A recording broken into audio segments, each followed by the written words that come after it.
Hello, ladies and gentlemen. Welcome to another Alter Confusion interview. This time we have Dave Schroeder. And Dave, tell us a little bit about yourself. I'm very glad to. I am a self-published author. I have 10 novels out already, and in the last 6 or 7 years, I've sold almost 40,000 books, which is a pretty good record for a self-published author. That's amazing. So what series have you written? I have 2 series presently, and I'm in the midst of writing the first book in a third. My first series was a science fiction humor series called Xenotech Support. Xenotech Rising here is the first one in the series, and it's about tech support for alien technology in Atlanta. My hero is a one-man tech support company helping small businesses that implemented alien tech but don't know what to do when it breaks. And when it does break, it tends to be either funny or dangerous, or usually both at the same time. That helped me build a following because people really resonated with the series and enjoyed it over 4 books, 4 novels and a novelette. The key alien technology I proposed was wormholes.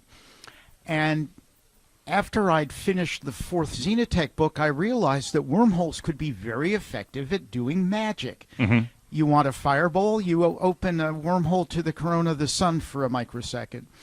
Lightning, you could probably go to the storms in polar Jupiter and get some pretty good lightning blasts. So I figured out a magic system based on wormholes, which they call in the magic system congruencies, because they make 2 points in space congruent. Okay. And that's where I started with the Congruent Apprentice.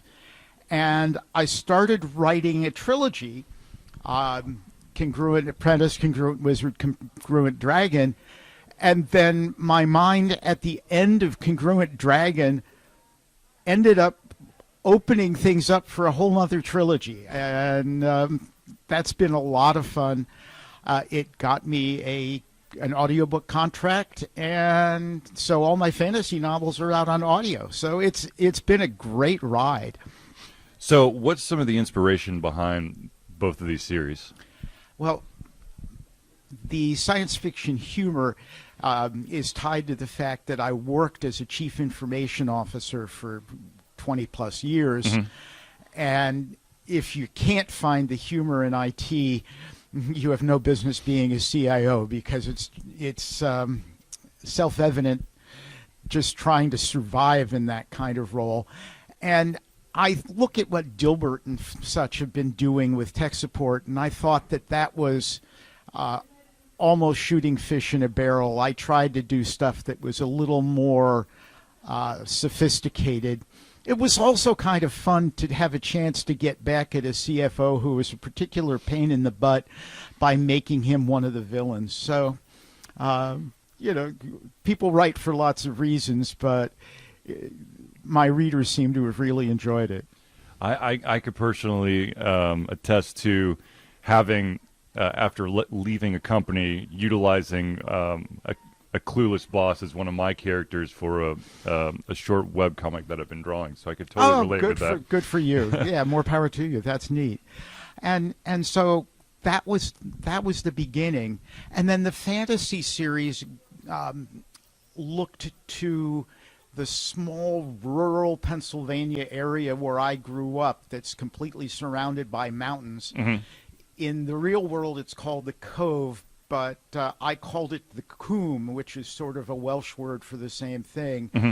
And it was basically a kid who is coming from the sticks who doesn't know what he doesn't know, and so he can do magic that other people can't because he doesn't know he shouldn't be able to. Mm-hmm.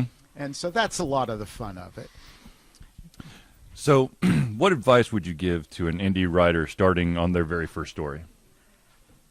Just get the words on paper and take people on a journey with you, because part of what's important these days to be a successful indie author is you have to have readership, people who want to see your next book or what they want to follow you. Mm-hmm. So you need to start building that relationship with either, with potential readers from day one. If you can also get some permission from them to send them emails at rare intervals, because nobody likes spam. Right. But at the same time, being able to tell your friends when something new is coming out allows them to support you the way they'd like to. So, the other thing from a writing perspective is to say, don't feel like it has to be perfect before you start writing.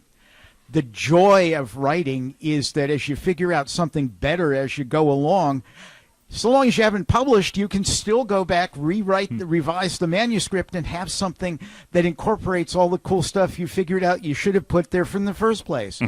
And nobody else will know except you, unless you bother to tell them. But most of the time, they'll just think you're brilliant. So don't let the best be the enemy of the good.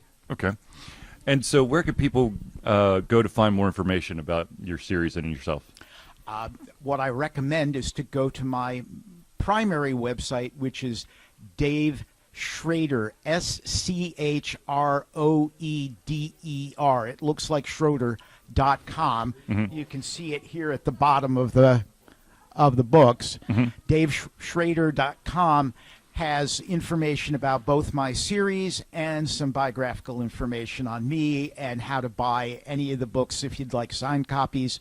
You can also go to Amazon and Kindle. So, cool. Well, thank you for taking time to do this interview. The best of luck in your upcoming third series. In my third series, yes. That's I played D&D when I was in college, back when we only had 3 little folded paperback books.